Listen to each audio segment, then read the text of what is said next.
Hi everyone, আসসালামু আলাইকুম। সবাই কেমন আছেন? আশা করছি ভালো আছেন, আমিও ভালো আছি।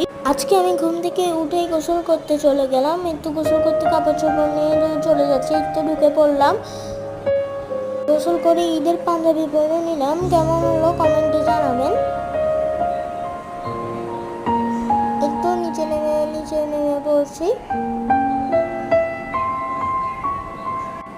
ঘরের বাইরে নেমে পড়ছি, একটু বাইরে যাচ্ছি। নামাজ পড়ে ঘরে ঢুকে পড়লাম। আমি ঈদগাহের ক্লিপস কিছু নিতে ভুলে গেছি, এর জন্য সবাইয়ের কিছু ক্লিপস নিলাম, পুরোপুরি নিতে পারিনি। তারপর আমি একটু ফোর্সের দিকে চলে গেলাম, ঢুকে পড়লাম। ঢুকেই লক্ষ্য করলাম মেঘাচ্ছন্ন আকাশ, মানে বিশ্বাস পাই মাংস কাটার ওখানে চলে গেলাম। আজ এই পর্যন্তই। কেমন লাগলো কমেন্টে জানাবেন। আসসালামু আলাইকুম।